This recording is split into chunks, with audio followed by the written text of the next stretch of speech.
welcome to the Distracted Driving Podcast. I'm Sean Genovese. I'm Rex Williams. Today, it's episode 21. If I've done the math and the counting correctly, we are continuing our conversation with my friend Nate Barber. Nate has his own consulting company based out of San Antonio, Texas, or just outside of. And you may recall, we left you with a cliffhanger. And if you don't recall, go back and listen to episode 20.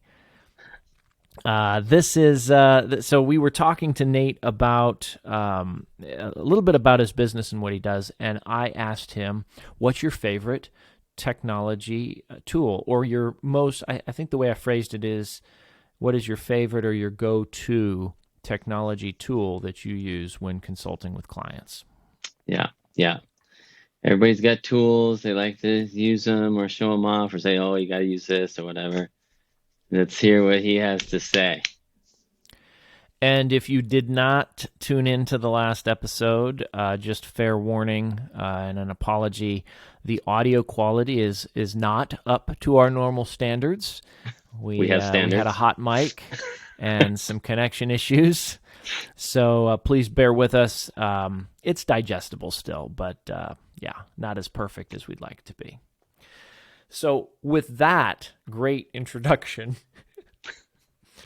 let's get back to our conversation with Nate Barber. It's going to be awesome.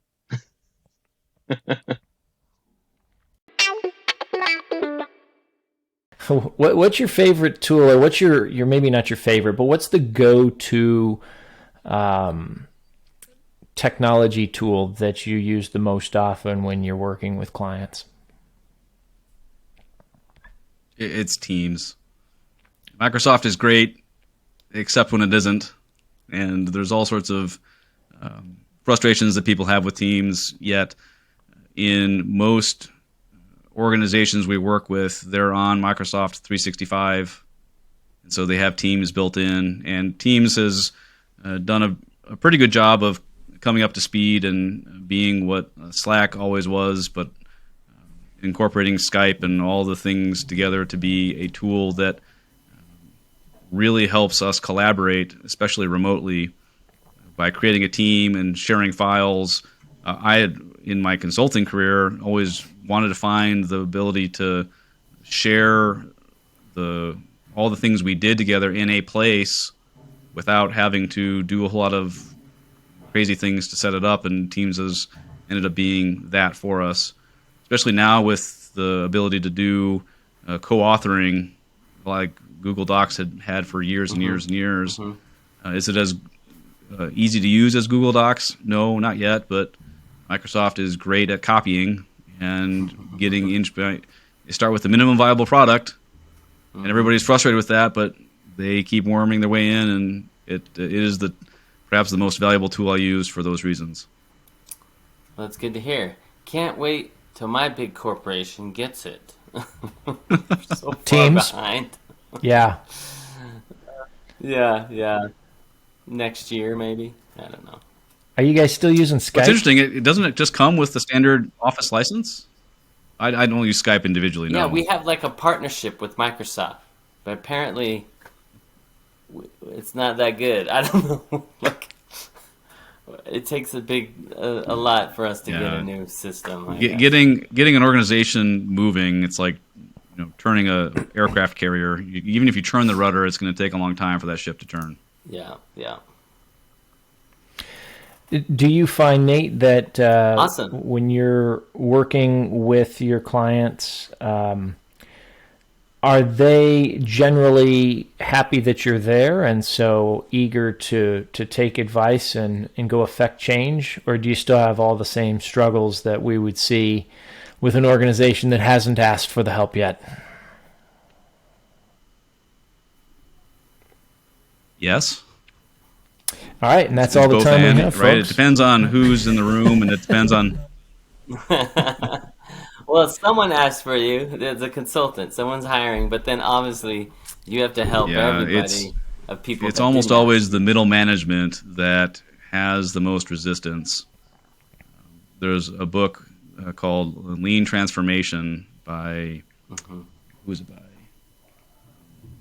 Larco and Henderson, that talks about this concept of concrete heads.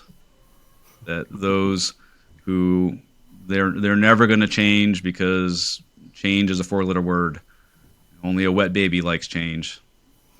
So there's always going to be concrete heads in every organization. The hardest ones are those that pretend like they're not. They pretend like they're on board, but they're really working behind the scenes to maintain their own little fiefdom. When you have an organization that people have amassed any kind of power, even if it's just a mid-level management power, nobody wants anybody else coming in and playing in their sandbox. Even if it's going to make the sandbox better, it's unknown. So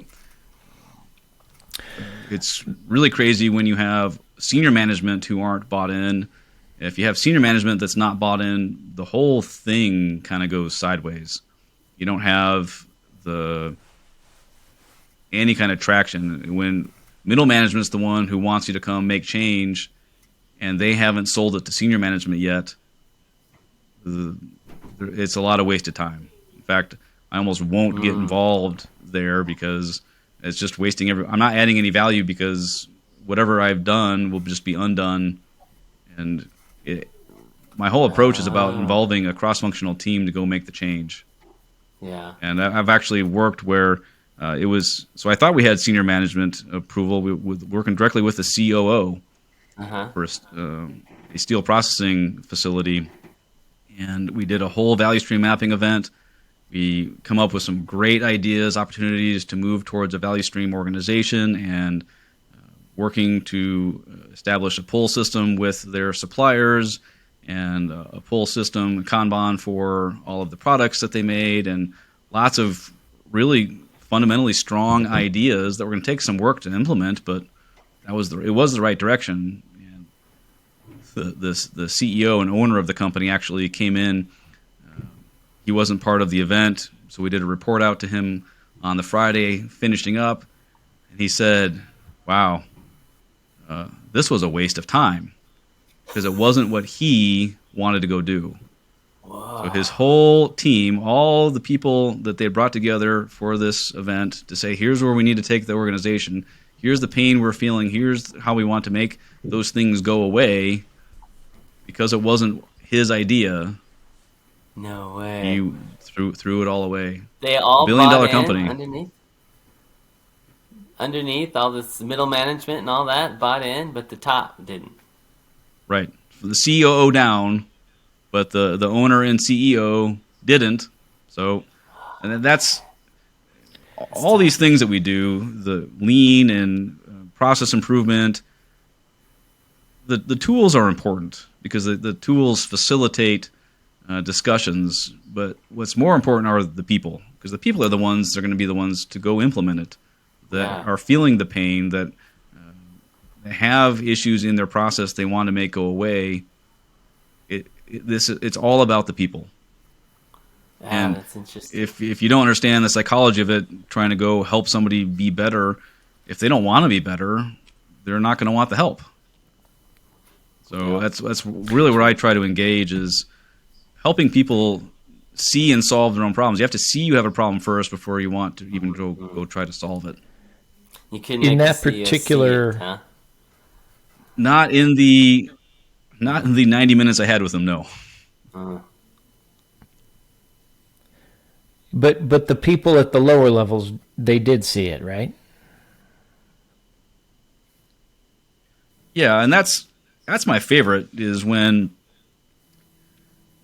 it's usually the mid and lower level people that are most trepidatious about what's going to come. They feel like they're going to get stepped all over, or they're going to have to be the ones to deal with the most change. They're going to have to do the more work. But my philosophy is this: if we're not making people's lives easier, we're doing it wrong.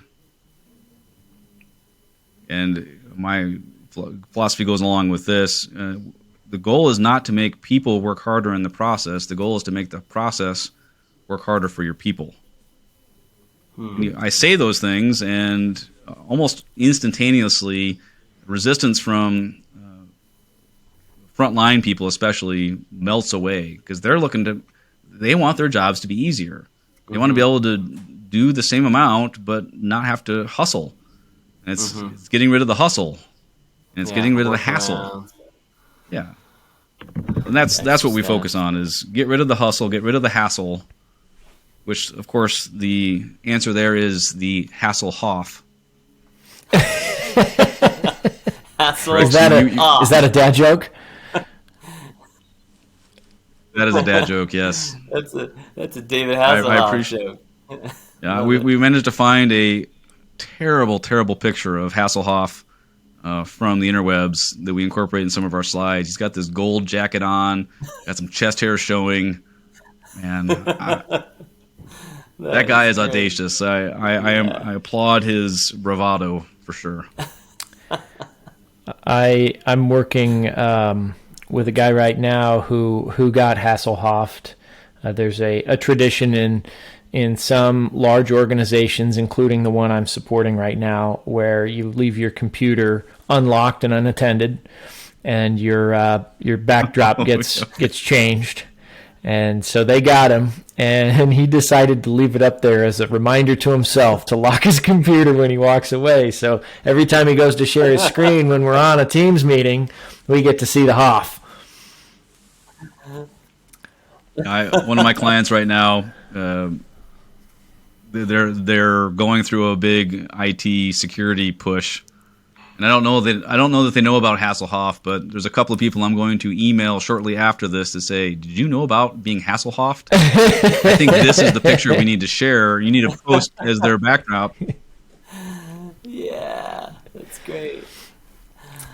I want to go back. So the goal is always to go ahead. Yeah, I get some questions too. I wanted to ask, and there's a little bit of a delay on my part, so if it sounds like I'm interrupting you guys, I think that's why. We'll have to get our friends at Riverside to fix that for us.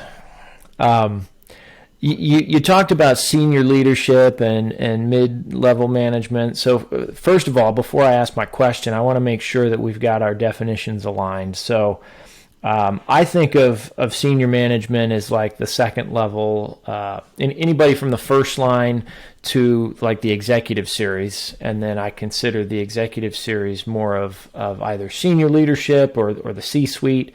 It sounds like you're a little bit shifted. So before I ask the question, what is your definition of senior management? So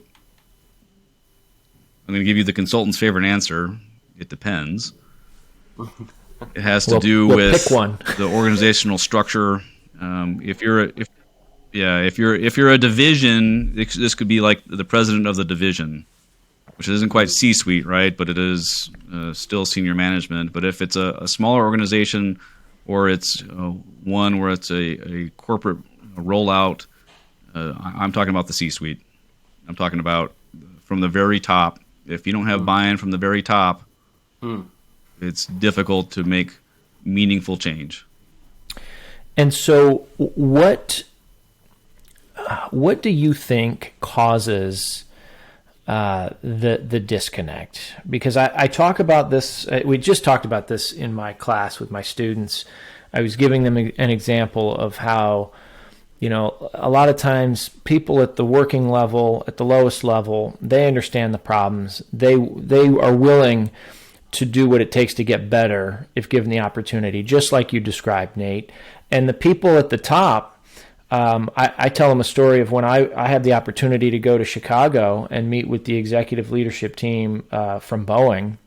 And I was so blown away and impressed because not a minute or a breath was lost in the time they had together. It was just one decision after another that they made. They asked pertinent questions and then moved on. And that was an aha moment for me back then, because I thought, okay, wow, I always blame them, but it's not them. And it's not us down at the bottom. It's something in between. So what happens in between? And how do you fix it? Well, that was awesome. I'm sure you want to hear the answer to that question about middle management, but you're going to have to listen to the next episode. We're doing cliffhangers because nobody wants to listen to a super long podcast anyways. And we have to give you a reason to come back. Or it's not the just audio leave quality and not come back. They're going to watch all these in a row anyways. It's more than likely. But it's a great answer. So hopefully you do come back. And if you're binging these, then great. You're just waiting for us to stop talking so you can get to the next episode. Yeah. All right. So we'll do that. Here you go. It starts right after this.